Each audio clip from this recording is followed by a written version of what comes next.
করে দেবো। আর একটা কথা, 31 তারিখের মধ্যে আমাদের নবম প্রসঙ্গমুক্ত প্রয়োগকে ঘোষণা করতে হবে ইনশাআল্লাহ। আর সকালে উঠে থাকবে, সকালে ঘোষণা আসবে, সাথে সাথে আমাদের সব পালন করবে। বৈষম্য বিরোধী ছাত্র আন্দোলন করছে কাদের জন্য? বৈষম্য দূর করার জন্য। কেন তাহলে সরকারি কর্মচারীদের বৈষম্য দূর হচ্ছে না? আমরা কি ক্ষুধার রাজ্যে বসে থাকবো? আমাদের ক্ষুধা নিবারণ করবে না সরকারি কর্মচারীদের আহ্বান কি সরকারি মাননীয় উপদেষ্টার কাছে কি যাবে না? আমাদের কি বাস্তবায়ন হবে না? আমরা বাস্তবায়ন করার জন্য কি রাস্তা রাস্তা থাকবো? আমরা আমাদের দাবি নিয়ে আমরা কেন রাস্তা থাকবো? মাননীয় প্রধান উপদেষ্টা মহোদয়ের দৃষ্টি আকর্ষণ করছি, জানুয়ারির 31 তারিখের ভিতরে আমাদের প্রেসকে ঘোষণা করে আমাদের সবাইকে ঘরে ফেরার জন্য রাস্তা করে দেন।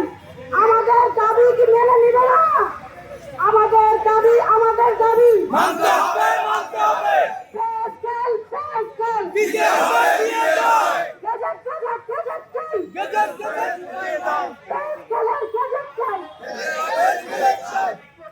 সরকারি কর্মচারীদের পক্ষ থেকে মাননীয় প্রধান উপদেষ্টা মহোদয়ের দৃষ্টি আকর্ষণ করছি, ওনার জ্বালানি উপদেষ্টা তো আমাদের জ্বালিয়ে দিয়ে গেছে। উনি তো গ্যাসের দাম বাড়িয়ে দিয়ে আমাদের ঘরে আগুন জ্বালিয়ে দিয়েছে। আমরা গ্যাসের দাম 1200 টাকা, গ্যাস 2500 টাকা।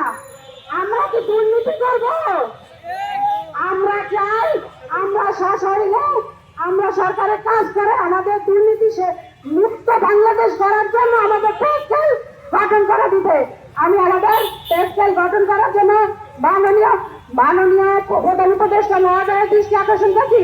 আমাদের গেজেট চালু পাস করে আমাদের ঘরে ফেরার জন্য রাস্তা তৈরি করে দেন।